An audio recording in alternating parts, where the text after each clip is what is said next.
Hi, good afternoon. I'm Brigadier General Gregory S. Johnson. I'm the 63rd Tag of the United States Army.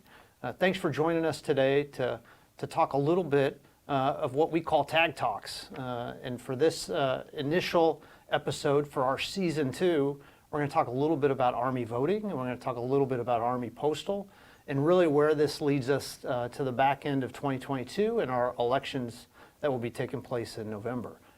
Very happy to introduce my two guests here from the wonderful tag team here at Human Resources Command. We have Rachel Gilman, who's our Army Voting Action Officer, really the godmother of all things voting in the United States Army. Really impressed by her and her background. And then we also have Don Westbury, who's our Postal Program Manager. And he's just brings a wealth of postal knowledge to our team and really helps us execute fine postal service to the entire United States Army. And don't think that postal and voting is boring, folks, because it gets really excited, especially when elections come. And so we're going to talk a little bit about that today in our Tag Talks. But with that all being said, let me pass it over to Rachel. Why don't you tell us a little bit about yourself, how long you've been here, and really what you do for us in the Army and for our soldiers. Sure. Thank you, sir. I'm excited to be here. I love talking about voting. So I've been an Army civilian for 12 years, and for all 12 of those years, I have had the privilege of managing the Army Voting Assistance Program, and I do that for the whole entire Army.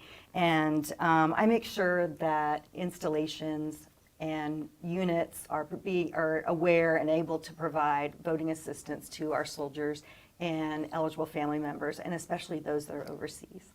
Awesome. Thanks for that. And then Don, you tell us a little bit about Army Postal. Yes, sir. I've been a civilian with Army Postal for 10 years now. Before that, I was doing postal in the military active duty for 30 years. And my office works closely between every MPO around the world in coordination with MPSA and USPS on any issues concerning retail finance, transportation issues that they might be experiencing to help resolve those issues as quickly as possible. This maintains the continued process for delivering mail to our individuals overseas and at deployed locations. Yeah, awesome. I mean, I got a sweet spot for postal. Being an AG officer, career AG officer, I've done mail, I think, most of my career at different times, starting as a lieutenant and then being a postal company commander. So excited to talk about mail, and I'm surely passionate about mail as well as voting. And here in the tag, right, that's part of our responsibility for the Army is to run oversight of these two programs, which is really about service and support for our soldiers and families overseas, as well as CONUS in Army installations.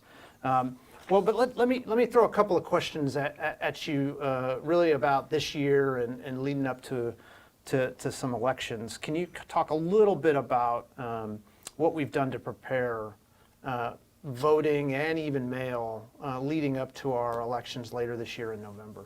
Sure. So for voting, we start in January, and we have implemented a Army Voting Action Plan, and that provides guidance to all of the installations and the unit voting assistance officers as far as milestones and markers that they need to follow in order to be successful for the election year. This year's really important because it's midterm elections, so there's 435 seats in the House of Representatives that are up. There's 35 of the seats of the House.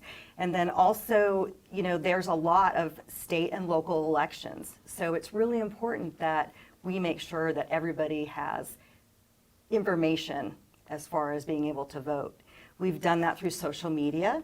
We've done that through using PAOs at different installations, public service announcements. It's an ongoing process. We're always making sure that we're forwarding primary election dates and deadline dates for states and making sure they know where they need to make sure and get their application or their ballot mailed off to. Yeah, no, that's great. Really important too, just to understand the deadlines, right? You have an election in November, right? The 8th of November, and then if you want, if you're overseas and you're mailing something, right? There's a date and a cutoff. Don, can you talk a little bit about how we're organized on the postal and mail side? Yes, sir. The Military Postal Service Agency has published recommended mailing deadlines for every location we have around the world. and every postmaster has published and posted their specific deadlines for their communities to ensure they are aware of when they need to mail their ballot and bring their ballot to the post office to be mailed. It's not a deadline, but we recommend the time frame for that to be done. And we've ensured all our locations, the personnel are trained on how to process those ballots and how they're sent from their location and transported to Conus for further transportation to the voting poll that ballot is specifically going to, sir. Yeah, no, I think that's important for folks listening to know is that, hey, you got these plans, you guys have a world of experience and expertise, you've been doing your jobs for, 10 plus years, you kind of know what you're doing, and then this plan's already in place. So we have all the right kind of information out to folks who help, educate the force, and really some of it is just figuring out, hey, where are those folks, and then where do you see the resources? So maybe can you talk a little bit about who's helping on the voting side that's, at a camp poster station out in the Army? Sure. So we have unit voting assistance officers are assigned by commanders. It's a commander's program, and so they're assigned throughout the world at units all the way down to the company level, and they're trained and they are ready to assist. They have the materials, they have the knowledge, and they know how to assist someone if they come to them and say, hey, I don't know what my state deadline is. The unit voting assistance officer is able to assist them. They can also assist, hey, I don't know the address. Where's my local election office? Where am I supposed to mail this to? They can also make sure that they remind voters, print legibly, make sure you sign your, Sure. sign your ballot, make email, address changes, make mailing address changes, because our soldiers are always moving, so we need to make sure that the election official is able to keep up with the soldier and be able to find them when it's time to send out the ballots. Yeah, absolutely. You passed me a cheat sheet before we started talking. I mean, there's over 2,000 unit voting, Yes. assistant officers out in the Army. And if you just, run through the numbers, there's also a lot of postal folks that are focused and have been trained. There's postal voting reps. There's military postal, offices that have done training and are ready for ballots. Don, can you talk a little bit about what we did to prep those post offices overseas? Yes, sir. We have 78 military post offices around the world. They've received training through the automated military postal system provided by MPSA. So they've been trained on how to process voted ballots and how to place the 11 DoD Express military mail label on every voted ballot. So that ballot is transported from the point of acceptance at a military post office overseas all the way to the gateway in the U.S., which for most locations is Chicago, Illinois. Chicago, Illinois, they will do a QA/QC to make sure every ballot is processed properly. If we actually miss a cancellation mark on that ballot, the Joint Military Postal Activity in Chicago will cancel that device. So when the ballot reaches the polling location, that ballot is legally certified to be a proper treated ballot and accepted at that location. Yeah, that sounds like a really, solid, process that we've put in place to really track that as it comes back. I think that's good to know. And, kudos to you helping the entire Army team kind of come up with that and put it in play for this election. Yes, sir. And the great thing about that is if a discrepancy is noted on any ballot anywhere in the transportation system, from DOD to the USPS delivery office, our office, my office, is notified immediately. Then we immediately contact that MACOM and the individual post office to make sure they've noticed that discrepancy, they're educated and informing their personnel to make sure they pay attention to detail on processing every ballot, because every ballot and every vote counts. Yeah, absolutely. I get a weekly update that shows really what numbers of ballots are coming back through the system. I think I've seen about 50 is the total number we've seen so far, but obviously that'll start to increase as we get through October. So yeah, I think it's a really solid process that we've put in place. Dates matter. And I know we don't. I use the word deadline. It's a little softer than that because we want to make sure that we allow that transit time to work in the mail. But Rach, can you talk just a little bit about dates? The big date is the date of the election, which is 8 November. But what are some other dates that kind of matter for folks? Yes. So coming up here on September 24th, that's when the states are going to start being required to start mailing ballots out. So everybody, if they're registered, they need to start looking for their ballots. October 1st is the recommended mailing date for voters who are overseas. We definitely want to make sure that if anyone's overseas, they mail their ballot early enough so that it has time to find its way back to the local election office. And then the 24th of October is 15 days before the midterm elections. And so we want to make sure that if you are overseas, that you're asking for the mailing label, and so that make sure that that's on that as well.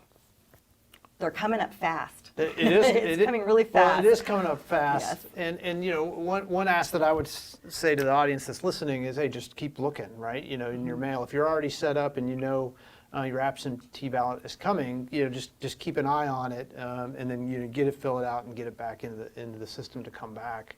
Yes, sir. And the military was authorized to start using the 11 DoD express mail label on voted ballots on 1 September. It will run through 12 December 2022. If you bring a ballot to the post office up until 12 December, they will still affix an 11 DoD express mail label on that ballot. If there is a runoff after the election, MPSA will provide further guidance on extending that deadline to continue the use of the 11 DoD until the time to be determined. Yeah, no, that's great. That's great to hear. That, yeah, there's a little bit of a fast track there for the ballots coming back. 1 through 8 October, Absentee Voters Week. Yes. You know, so just put out a, you know, woot woot for that. You know, Yes. That's our week here coming up. Yep, it is, and it's a chance for unit voting assistance officers and installation voting assistance offices around the world to kind of get out there and give a last push of voting assistance and information and help people if they need it. Look at your installation if you're around and see what's going on at your location for Absentee Voters Week. And they do a lot of great things at the installation. And one thing that I just really want to put out there is unit voting assistance officers and installation voting assistance officers, this is all an additional duty for them. So without them, we would not have the great program that we do for the Army. So my hat always goes out to them, and I always thank them for the hard work that they do. Yeah, that's great. Yeah, it sounds like things are in place. Now, if you're looking for information and you don't happen to run into your unit voting officer, what's a good place to go to find info on voting?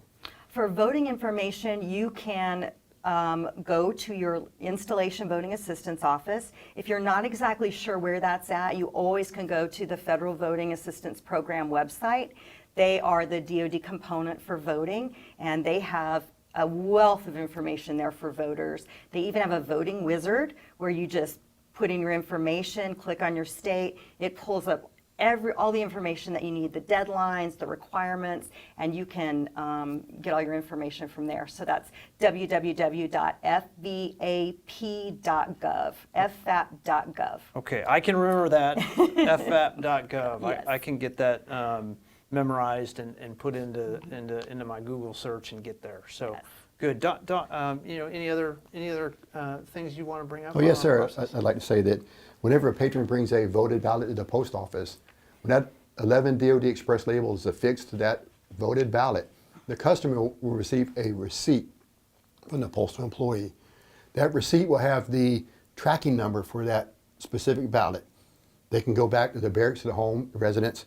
They can go to USPS.com, go to tracking, and enter that express mail number, and that article will pop up on the USPS.com website, and it will show them every step from the post office to the transportation network and that theater to the gateway and to the final delivery destination. So it's very key that the service member or the mailer maintains that receipt from the post office so they can track their item all the way to delivery. And we're already showing express ballots being mailed from Turkey, Iraq, all over Poland. So worldwide, the service members and their family members are actually starting to mail those voted ballots back home. Yeah, I mean, that's key for soldiers to understand. You know, wherever you're at, you know, you can do this. Yes, sir. No matter what's going on. We definitely take this service pretty seriously on our Yes, end. we and, do. and these plans are really meant to facilitate, the ability for soldiers to vote if they choose. Yes, sir. And lastly, I would say that if anybody has any questions overseas, go to your local military post office and ask to speak to a postal employee. They can provide further guidance on postal voting. Yeah, that's good. And generally people are here to help. That's what's also exciting about the Yes. teams that are involved in this. Folks are willing to take questions and help and knock things out. So, okay, so we're coming to an end of this fabulous tag talk today. What's your best tagline you guys have for what you do? Think about it. I'll give you my unit motto, which was kind of Okay, you go first. cheesy in the day. So we postal company, 5/10 postal company in Germany. Once upon a time. So we were doing the mail in Europe. I was the company commander, 99 to about 2000, late 2000. But we were total package, and then the soldiers would respond with delivered, because we delivered the mail. Anyway, That's awesome. That's right. So we were pretty happy about that motto. I like that. I think for voting, I would have to say, to sum it up, it would be absent but accounted for. Yeah, awesome. Yeah. All right, Don, can you beat any of those? Sir, Army Postal, nobody does it better. That's a good one. Just straight matter of fact. Well, awesome. Hey, thanks for joining me today to talk a little bit about mail and postal and what we're doing this year leading Thanks up for to having the us. elections. It's a lot of fun. Certainly excited that you're on the team and supporting soldiers and families across the world and then here in the United States. And, inside of the tag, we're really focused on people, right? And Yes. my basic intent for all of us is, hey, let's take care of our people. And I think you're doing that in spades with lots of love and attention. And I just want to say thank you for doing that and thanking you for being on today. Yes, sir. It's an Thank honor to be you. part of the team, It sir. is. It really is. Yeah, Yep. awesome. Okay, folks, this is going to bring us to the end of this tag talk, but pretty excited to get this kicked off for our season 2 of our tag talk series. We'll be doing these periodically and looking forward to meeting you again here in the podcast world. Thanks much.